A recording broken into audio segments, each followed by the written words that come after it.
സൂര്യകുമാറിന് ശേഷം വരുന്ന 2020 ക്യാപ്റ്റൻ അത് ശ്രേയസ് അയ്യറാണ്.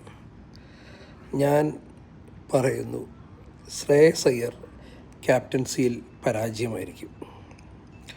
ഇന്ത്യൻ ടീമിൻ്റെ ക്യാപ്റ്റൻസിയിൽ ശ്രേയസ് അയ്യർ പരാജയമായിരിക്കും.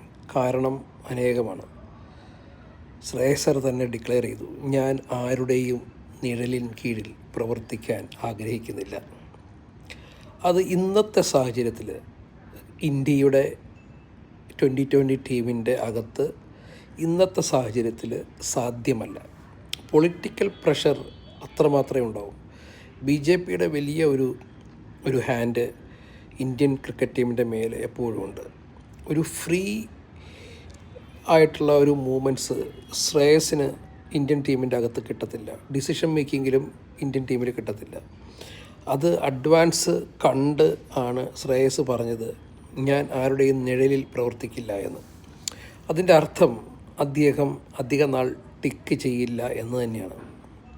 കാരണം അദ്ദേഹത്തിൻ്റെ ഒരു ക്യാരക്ടർ എന്ന് പറഞ്ഞാൽ ഒരു സെൽഫ് ഡ്രിവൺ ക്യാരക്ടറാണ്. അത് എല്ലാവർക്കും ആക്സെപ്റ്റ് ചെയ്യണമെന്നില്ല. ഒരു ടീമിനെ മാനേജ് ചെയ്യുമ്പോൾ ഇപ്പോൾ തന്നെ കണ്ടു, ചെറിയ ഒരു നെഗോസിയേഷൻ ഗ്രൗണ്ടിൽ നടക്കുന്നത് കണ്ടു. ഈ IPLൻ്റെ സീസണിൻ്റെ ഇടയ്ക്ക് ആ കളികൾ ജയിച്ചുകൊണ്ടിരുന്ന സമയത്താണ്. അതിനുശേഷം മുഴുവൻ കളികളും തോക്കുന്ന അവസ്ഥയിലേക്ക് എത്തി.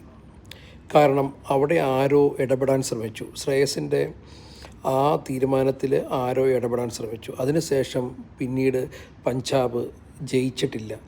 പിന്നെ 1-2 ജോലികളെയാണ് അതിൻ്റെ അകത്ത് ജയിക്കാനിടയായതെന്ന് എനിക്ക് തോന്നുന്നു, എൻ്റെ ഓർമ്മ ശരിയാണെങ്കിൽ.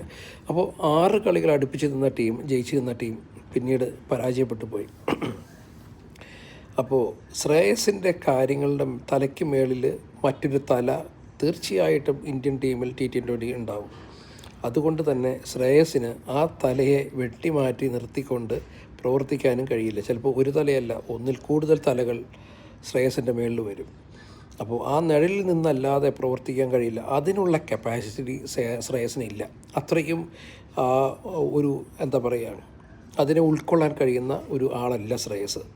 അപ്പോൾ അതിന് പറ്റിയ ആളായിരുന്നു സഞ്ജു. അതാണ് ഗംഭീർ പറഞ്ഞത്. കാരണം അവരുടെയും അഡ്വൈസ് എടുത്തുകൊണ്ട് അവരെയും ഉൾക്കൊണ്ട് എല്ലാവരെയും ഒരുപോലെ ഉൾക്കൊണ്ട് പ്രവർത്തിക്കാൻ കഴിയുന്ന ഒരു താരമായിരുന്നു സഞ്ജു.